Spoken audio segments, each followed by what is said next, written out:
शरणागति क्या है?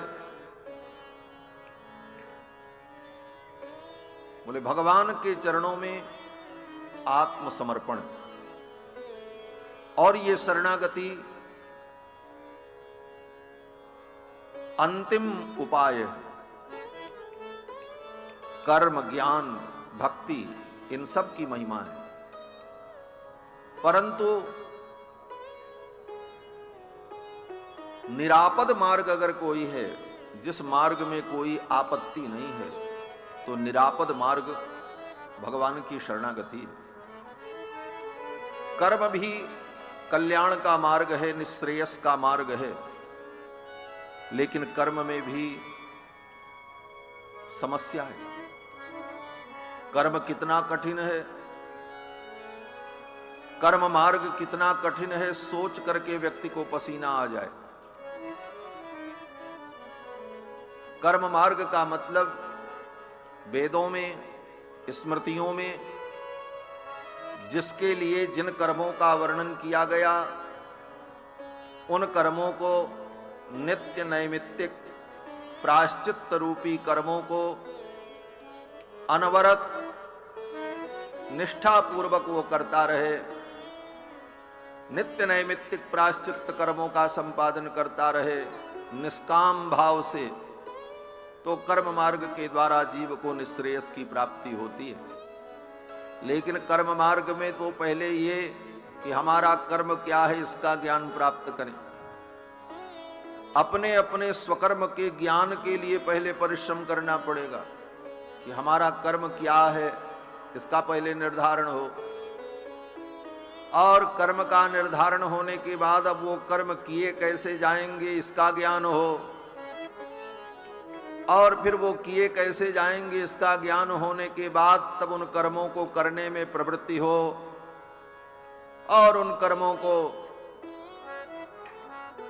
अनवरत आमरण पर्यंत जब तक मृत्यु न हो जाए तब तक उन कर्मों का संपादन होता रहे।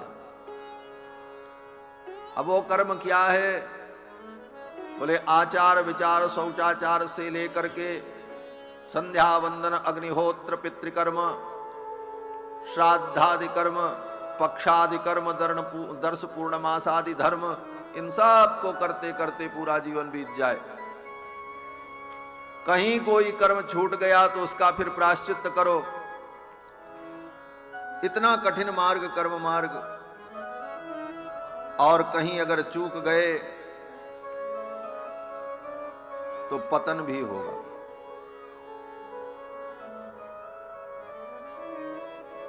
और ज्ञान मार्ग, बोले ज्ञान मार्ग उससे भी कठिन। नित्य नैमित्तिक प्रायश्चित्त कर्मों को निष्काम भाव से करता रहे तब ज्ञान की सिद्धि होगी। और ज्ञान की सिद्धि होने पर अभिमान न आने पावे, ये सावधानी रहे। अगर अभिमान आ गया तो वो और पतन का कारण। भक्ति मार्ग में भी बड़ी समस्या। जीवन भर भगवान की भक्ति हम करें, निरंतर भगवान का स्मरण करते रहें, और वह स्मरण की धारा इतनी सतत हो कि जब मृत्यु का क्षण आए तो उस समय भी भगवान का स्मरण हो, तब भक्ति की सफलता। ये सब मार्ग शास्त्र में कहे गए और सब दिव्य हैं, अच्छे हैं, लेकिन बड़े कठिन हैं। आचार्यों ने, संतों ने विचार किया, इन सब मार्गों से विलक्षण जो मार्ग है शरणागति। सब कुछ समझने के बाद यह निष्कर्ष निकलता है कि हमारे करने से कुछ होने वाला नहीं, जो कुछ करेंगे भगवान ही करेंगे। और इस विश्वास के साथ भगवान के चरणों में अपने आप को समर्पित कर देना, छोड़ देना, इसी का नाम शरणागति। संपूर्ण भार भगवान के ऊपर छोड़ देना, भरन्यास। जब हमारी बुद्धि, हमारा विवेक, हमारा कर्म, हमारे साधन असफल हो जाएं, ऐसी स्थिति में अब भगवान का भरोसा करके सब कुछ भगवान पर छोड़ देना, इसी का नाम शरणागति है। और यह शरणागति हो जाए तो फिर सब कुछ भगवान ही करते हैं। भगवान श्री रामानुजाचार्य ने इस शरणागति के मार्ग को सारे जगत के लिए खोल दिया। श्रीमद् वाल्मीकि रामायण में प्रारंभ से अंत तक शरणागति का ही वर्णन। प्रारंभ में रावण के आतंक से जब देवता त्रस्त हो गए, उनकी बुद्धि, उनका विवेक, उनका बल, उनके शस्त्र, उनके अस्त्र, उनकी शक्तियां सब असफल हो गईं, तब अंत में देवताओं ने क्या किया? बोले भगवान की शरणागति। श्री रामचंद्र कृपाल भजुमन, भगवान के चरणों में जाकर जय जय सुरनायक जन सुखदायक प्रणतपाल भगवंता, इसीलिए कहा प्रणतपाल। प्रणतपाल माने, प्रणत माने शरणागत, शरणागत का पालन करने वाले आप हैं। हे प्रभु, मैं आपकी शरणागति कर रहा हूं। जय जय सुरनायक जन सुखदायक प्रणतपाल भगवंता, गो द्विज हितकारी जय असुरारी सिंधु सुता प्रियकर। सबसे पहले देवताओं की शरणागति हो। रामायण का प्रारंभ यहीं से होता, भूमिका यहीं से होती। देवताओं की शरणागति का मतलब क्या है? बोले देवताओं की शरणागति से यह संकेत प्राप्त होता है कि जो देवता शक्ति संपन्न है, बल संपन्न है, साधन संपन्न है, वे भी अंत में भगवान की ही शरण में जाते हैं। उन देवताओं के सामने मनुष्य तो और तुच्छ है। मनुष्य की क्या गति है? जब देवता इतने बल बुद्धि विवेक संपन्न होकर के भी अंत में भगवान की ही शरण में जाते हैं, उनको कोई मार्ग नहीं मिलता, तो फिर हम भी सारे मार्गों का भरोसा छोड़कर भगवान की शरणागति ही करें। ये संकेत है। मनुष्य में भी कोई कहे कि हम देवताओं से बड़े हैं, क्यों? बोले हमारे अंदर इतनी शक्ति है कि हम दूसरे देवता बना सकते हैं, हम दूसरे देवता बना देंगे। हमने तपोबल से, ज्ञान से, विज्ञान से ऐसी शक्ति पाई है कि हम दूसरा देवता भी बना सकते हैं। तो कहते हैं ऐसी भी अगर स्थिति हो तो अंत में भगवान की ही शरण में आने पर शांति मिले। और इसका उदाहरण श्री विश्वामित्र जी महाराज हैं, जो प्रसंग कल चल रहा था। विश्वामित्र जी का सामर्थ्य साधारण नहीं है।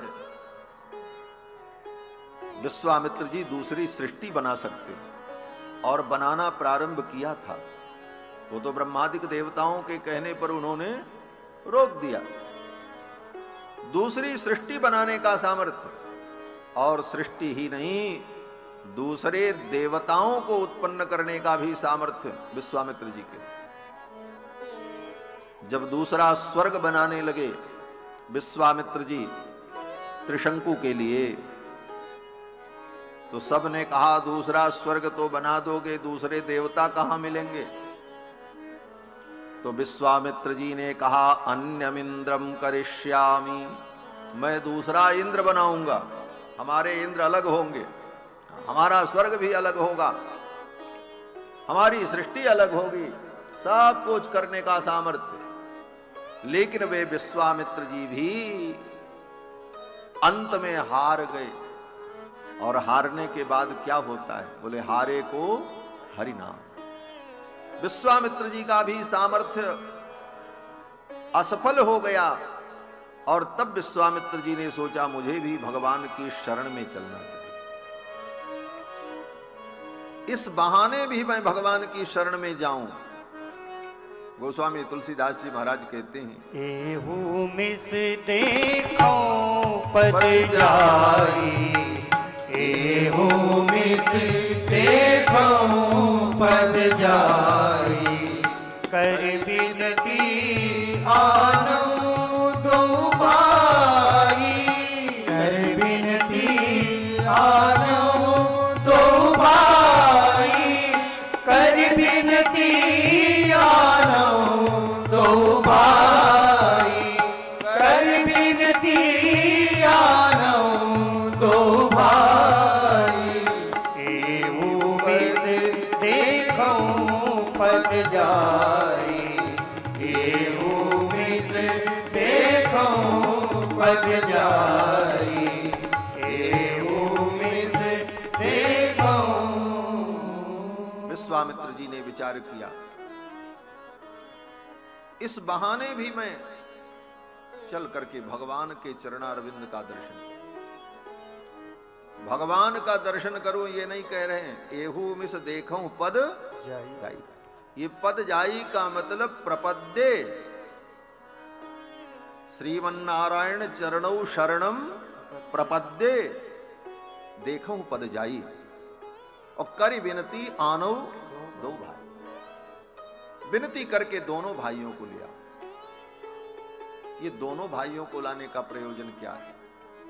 और विश्वामित्र जी आए तो विश्वामित्र जी ने भी केवल राम जी को नहीं मांगा, अनुज समेत देव रघुनाथा, अनुज समेत देव रघुनाथा, निश्चर पद में हो सनाथा, निश्चर पद में हो सनाथा, अनुज समेत देव रघुनाथा, अनुज समेत देव रघुनाथा।